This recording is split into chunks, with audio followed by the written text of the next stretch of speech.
Sometimes the loudest person in the room is the one who has never been heard.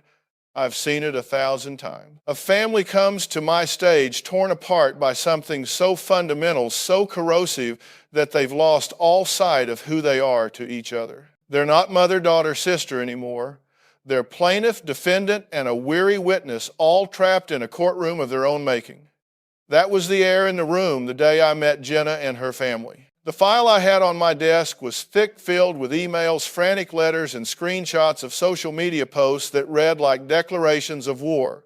The label slapped on Jenna before she even walked through the door was delusional. It's a heavy word, a clinical-sounding word, but in a family dispute, it's often just a convenient box to put someone in when their reality becomes too uncomfortable to acknowledge. Jenna was in her late 20s, but she carried herself with the fragile defensive posture of a teenager who's been perpetually misunderstood. Her eyes darted around, looking for threats for judgment. She was a coiled spring of anxiety and indignation. With her were her mother Sharon and her older sister Megan. Sharon presented as the picture of the long-suffering matriarch. Her face was etched with worry, her hands clasped tightly in her lap, a silent plea for anyone to fix her broken child. Megan was the enforcer, the protector of the family narrative. Her arms were crossed, her jaw set. She looked at Jenna not with compassion, but with a deep, simmering frustration, as if Jenna's very existence was an exhausting inconvenience. The central problem on paper was simple and yet impossibly complex. Jenna claimed to have recovered a memory of a deeply traumatic event from her childhood, an event involving a trusted family friend. She insisted it was real, that it explained years of anxiety, depression, and a feeling of being an outsider in her own home. Sharon and Megan were adamant it never happened. They called it a fantasy, a story Jenna had concocted to get attention, to excuse her failures in life, to blame them for her own unhappiness. To them, she wasn't remembering, she was inventing. She wasn't a victim, she was delusional. Before the cameras ever started rolling, I sat with them in the pre-interview. The tension was suffocating. Jenna would start a sentence, her voice trembling with the effort of being heard, and Megan would immediately cut her off. "That's not how it happened, Jenna. You're twisting things again." Sharon would just shake her head slowly, a single tear rolling down her cheek, whispering, "Why are you doing this to us? We've always been such a good family." And right there, that was the first red flag. We've always been such a good family. That's a narrative, not a reality. No family is always good. A family is a messy, complicated living thing. When someone insists on the narrative of perfection, they're usually hiding a mountain of imperfection. They're protecting an image, and that image has become more important than the people in the picture. My job wasn't to be a detective and find out what happened in a house 20 years ago. I don't have a time machine. My job was to understand the dynamics in front of me. Why was this family so invested in their version of the story that they were willing to sacrifice one of their own to protect it? What was the payoff for Sharon and Megan to label Jenna as delusional? It let them off the hook. If Jenna is crazy, then they don't have to examine their own potential failures as a mother or a sister. They don't have to confront the possibility that their good family had a dark secret. If she's the problem, they're the victims of her problem. It's a clean, simple, and utterly destructive solution. For Jenna, the payoff for clinging to her memory was just as powerful. It was validation. It was an explanation. For years, she'd felt a pain she couldn't name, an unease she couldn't diagnose. This memory, real or not, gave that pain a name and a face. It told her, "You're not inherently broken. Something was done to you." In a strange way, this horrific memory was the kindest thing she had ever given herself because it offered her a path to self-forgiveness. The battle line was drawn. On one side, you had a family desperate to preserve their history. On the other, you had a young woman desperate to validate her own. And I was sitting right in the middle of a war where the truth itself had become the first casualty. The real delusion wasn't necessarily Jenna's memory. It was the belief that this family could survive the conflict without addressing the wound at its core, whatever that wound might be. To understand a fire, you have to go back to the spark. You can't just look at the inferno and say, well, look at that big fire. You have to understand the fuel, the oxygen, the thing that started it all. With this family, the fuel had been laid down for decades. When I dug into the history, they provided two completely different movies emerged from the same set of facts. According to Jenna, her childhood was a masterclass in quiet neglect. She wasn't beaten or starved. It was more insidious than that. She was the sensitive child, the emotional one. These weren't terms of endearment, they were diagnoses. When she cried because her feelings were hurt, she was being dramatic. When she expressed fear or anxiety, she was looking for attention. She described feeling like a ghost at her own family's table, her emotional reality constantly invalidated until she began to doubt it herself. She told me, it's like if you tell a kid the sky is green every single day, eventually they start to think they're the one who's colorblind. Her schoolwork suffered. She had trouble making friends. She drifted from job to job as a young adult. From the outside, it looked like a pattern of instability. From her perspective, it was the predictable outcome of a child who was never taught that her internal compass was trustworthy. Then you listen to Sharon and Megan. They described a happy, normal, middle-class home, piano lessons, family vacations, Sunday dinners. They remembered Jenna as a difficult child, yes, but one they poured endless love and resources into. We walked on eggshells around her. Megan told me, her voice sharp with old resentment. One little thing would set her off and the whole day would be ruined. We all had to manage Jenna's feelings. Sharon nodded in sad agreement, adding, we gave her everything. I don't know what more we could have done. They saw her struggles not as a symptom of a problem within the family, but as an inherent flaw in her character. They had done their part. She was failing to do hers. This is a classic dynamic. In many family systems, particularly those that prize a smooth, untroubled surface, one person gets assigned the role of the identified patient. They become the carrier of all the family's unspoken dysfunction. It's a way of outsourcing the chaos. The family doesn't have to look at its own cracks, its own communication failures, its own buried resentments, because they have a designated problem to focus on the difficult child. Jenna was cast in that role early on, and she played it to perfection because she didn't know there were any other scripts available. And into this dynamic steps the family friend, the man at the center of Jenna's memory. Let's call him Mark. Mark wasn't some stranger.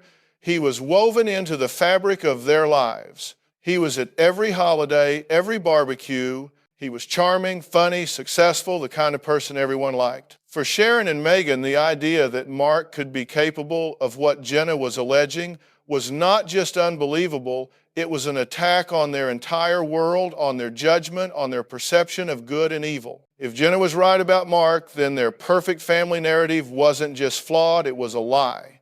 Their happy home was a crime scene, and they, by their own admission, had noticed nothing. The guilt and shame of that possibility was a weight far too heavy for them to even consider lifting.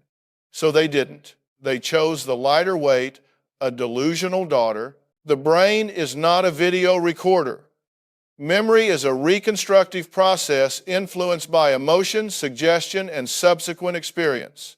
I know the science. The debate around recovered memories is intense and complicated, but I wasn't there to litigate the memory. I was there to deal with the family in front of me. And the emotional truth for Jenna was undeniable. Whether her memory was a literal snapshot of a past event or a complex metaphor her psyche had constructed to explain a lifetime of feeling unsafe and unseen, the pain was real. The trauma was real. Her suffering was authentic, and her family's response to that suffering was to tell her it wasn't valid. That's a trauma in and of itself. Every time she tried to speak her pain, they pushed her further away, reinforcing the very isolation that had haunted her since childhood. They weren't just denying a single event, they were denying the entirety of her lived experience. And that is a devastating thing to do to a child, no matter how old they get. The thing about a secret or a perceived secret is that it can't stay buried forever. It's like a splinter under the skin. The body will either push it out or it will fester and infect everything around it. Jenna's memory, once it surfaced in her own mind, had to come out. And the way it came out wasn't a calm, considered conversation over coffee. It was an eruption. It happened, as these things often do, during an otherwise trivial argument about money or plans for a holiday. I don't recall the specific trigger because the trigger is never really the point. The pressure had been building in her for months and it just blew. She described standing in her mother's kitchen, the heart of the good family, and the words just tumbled out of her mouth, laced with tears and 20 years of unfocused pain. She told them about Mark. She told them what she now remembered happening in the guest room during a family party when she was a little girl. She wasn't accusatory, not at first. She was terrified and she was pleading. She was a child again, running to her mother and her big sister for protection, only this time the monster she was running from was a memory that implicated them all. And what did she get? Protection, comfort, a promise to investigate, to listen. No, she got a brick wall. Sharon's face, Jenna said, went blank, then crumpled, not in empathy for her, but in a kind of horrified personal offense. The first words out of her mouth were, "How could you say such a thing? Mark is our friend. He loves us." It wasn't about Jenna's pain. It was about the disruption of the social order. Megan was even faster, even harsher. She went on the attack. "You're making this up, Jenna. You're just looking for something else to blame for your problems. You can't keep a job, you can't keep a boyfriend, so now you have to invent this disgusting story to make it all our fault." You have to understand the psychology of that reaction. This is a system under threat. The family's core identity, the good family with the good friend, was just challenged in the most fundamental way. Their response was an immediate, reflexive, and brutally effective defense mechanism.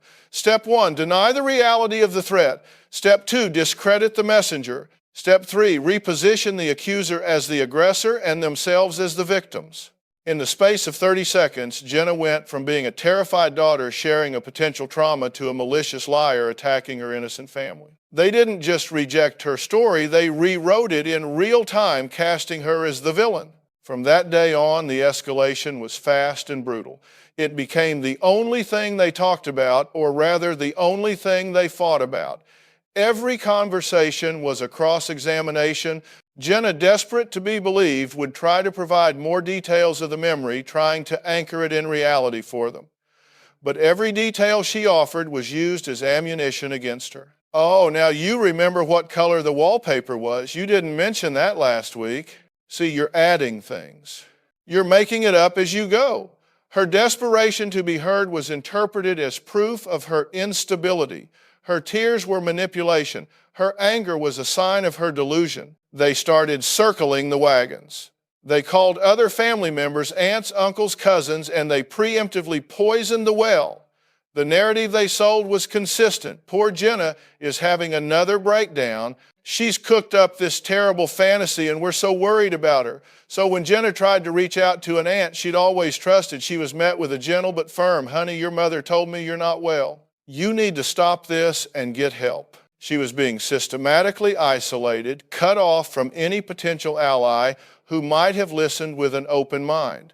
She was being gaslighted not just by two people, but by her entire support system. The breaking point, the thing that propelled them from their living room to mine, was social media.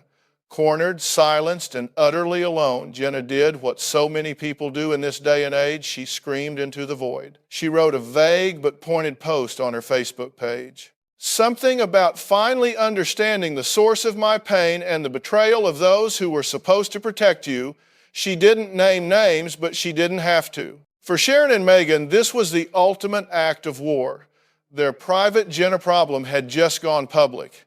It was no longer about family dynamics, it was about reputation. It was about what the neighbors would think, what their friends would say. This was a stain on the good family name, and it had to be scrubbed clean publicly.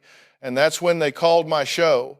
They didn't come here for therapy, they came here for a verdict. They wanted to put Jenna on trial in front of millions of people and have me, the doctor, be the one to pronounce her delusional, thereby exonerating them completely. They saw my stage not as a place for healing, but as a weapon to win the war. When they finally walked onto that stage, the air was thick with it. Years of resentment, fear, and unspoken accusations. Jenna sat on one end of the couch, physically distant from her mother and sister, creating a visual representation of the chasm that had opened between them. Sharon was already crying, dabbing her eyes with a tissue, the perfect image of a distraught mother. Megan was rigid, her gaze fixed on me, a silent challenge in her eyes. It was a classic setup, 2 against 1. The supposed sane ones against the crazy one. I let them talk first. I let the family lay out their case. Megan was the prosecutor. She spoke with a rehearsed clarity listing Jenna's life struggles like points in an indictment. The failed college courses, the series of short-lived jobs, the turbulent relationships. The unspoken but clear implication was, this is a pattern of instability. A person like this is not a reliable narrator of their own life, let alone of events from 20 years ago. Sharon played the role of the heartbroken witness, sighing and shaking her head, interjecting with phrases like, we just want our daughter back and I don't know where I went wrong. It was a powerful performance designed to elicit sympathy and frame Jenna as the sole source of the family's pain. All the while, Jenna just sat there shrinking. With every word her sister said, she seemed to get smaller. She was being erased, her entire life story reframed as a series of pathological failures. When I finally turned to her, her voice was barely a whisper. She tried to tell her side, but her narrative was fractured, emotional, and lacked the polished, lawyerly presentation of her sister. She was speaking from a place of raw pain, and to an audience conditioned to see her as the problem, it probably sounded just as chaotic and unreliable as her family claimed. This is where you have to cut through the noise. You have to stop reacting to the content of the argument, the he said, she said of a disputed memory, and start looking at the process. How are these people communicating? What are the underlying dynamics at play? I turned to Megan. Let me ask you something. I said my tone shifting from listening mode to something more direct. Let's assume for 1 minute, just for the sake of this conversation, that Jenna is 100% wrong.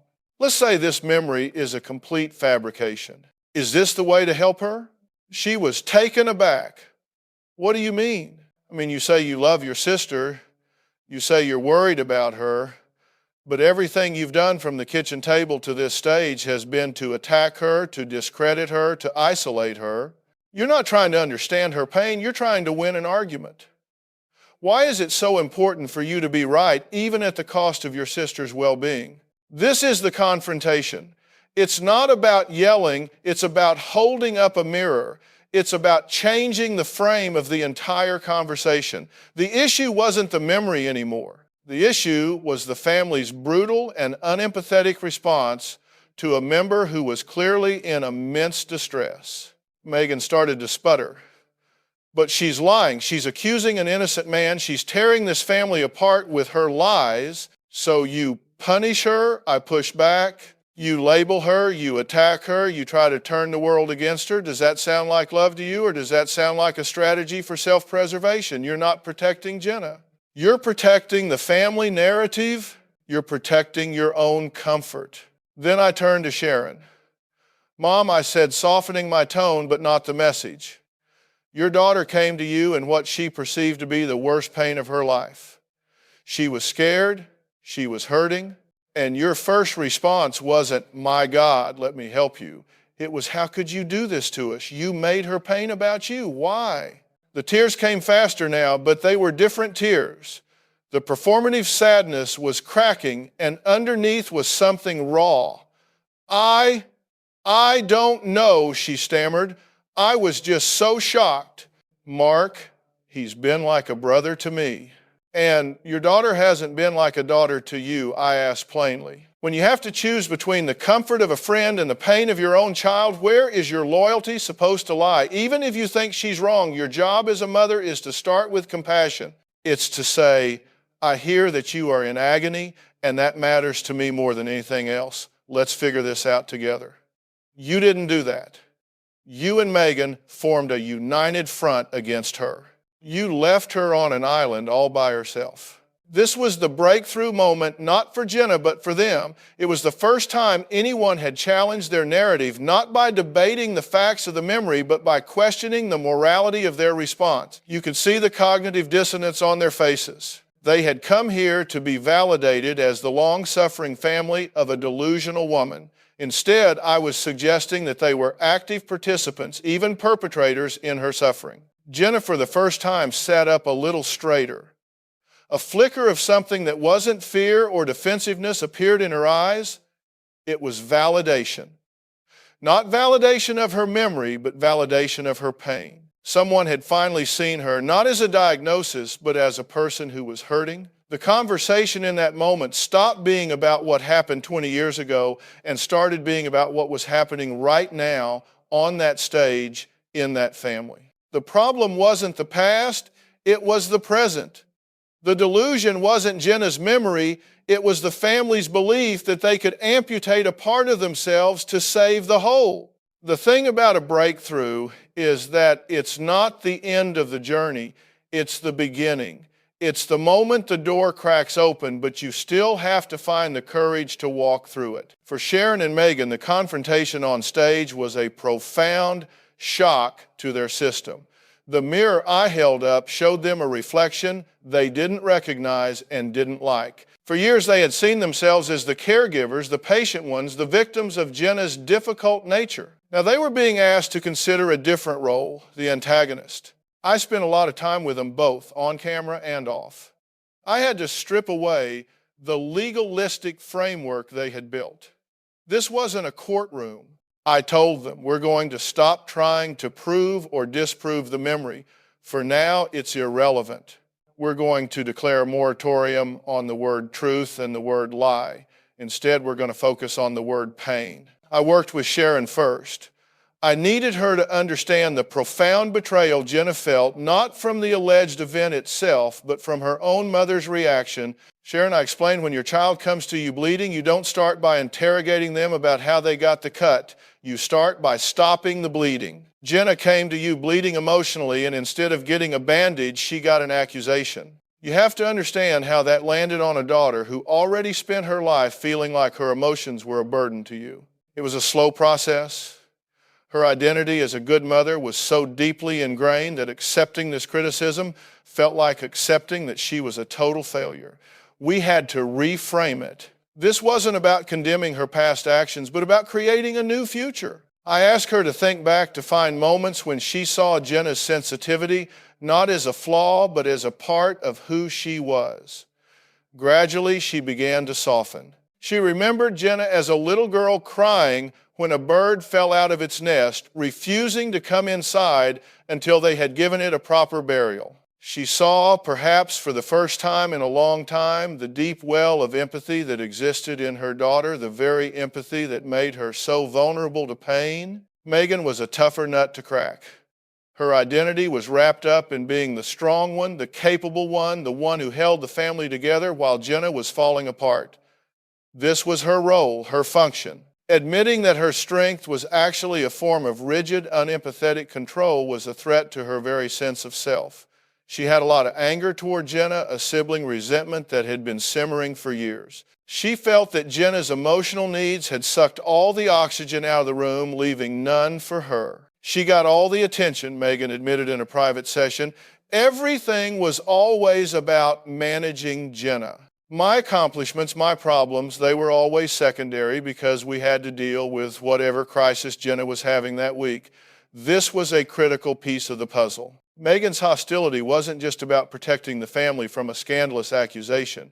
It was about years of feeling unseen herself. She had coped by becoming hyper-competent and emotionally self-sufficient, and she resented Jenna for not doing the same. Her attacks on Jenna's story were in part an attack on the emotional vulnerability she had been forced to suppress in herself. My work with her was about helping her see that her role as the enforcer was hurting everyone, including herself. You're trying to control a situation that is fundamentally uncontrollable, I told her. You can't control Jenna's feelings. You can't control her memories, real or imagined. The only thing you can control is your response. And right now, your response is pouring gasoline on the fire. For Jenna, the shift in focus was life-altering. For the first time, the conversation wasn't about whether she was crazy.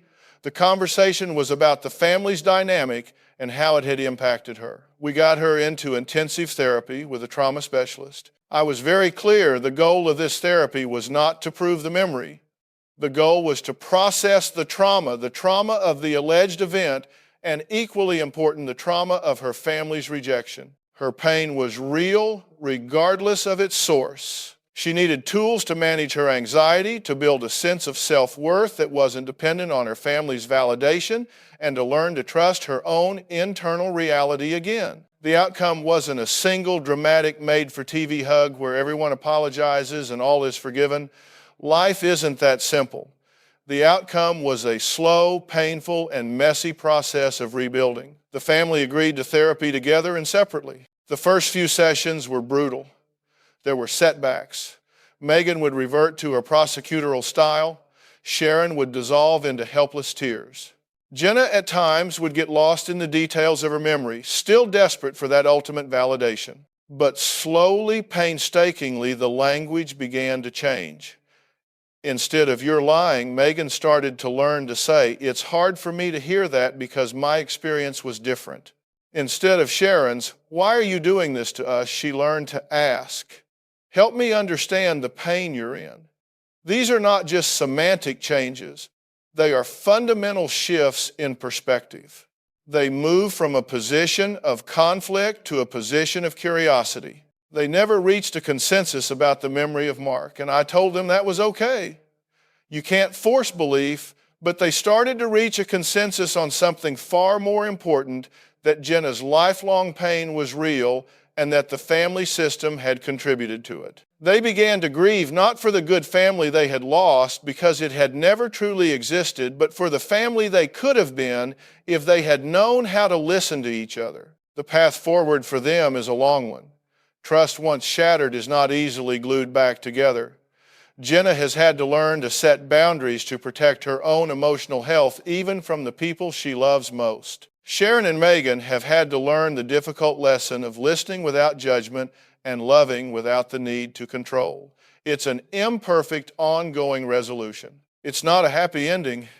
It's a real ending. It acknowledges the damage but chooses to focus on the difficult work of repair.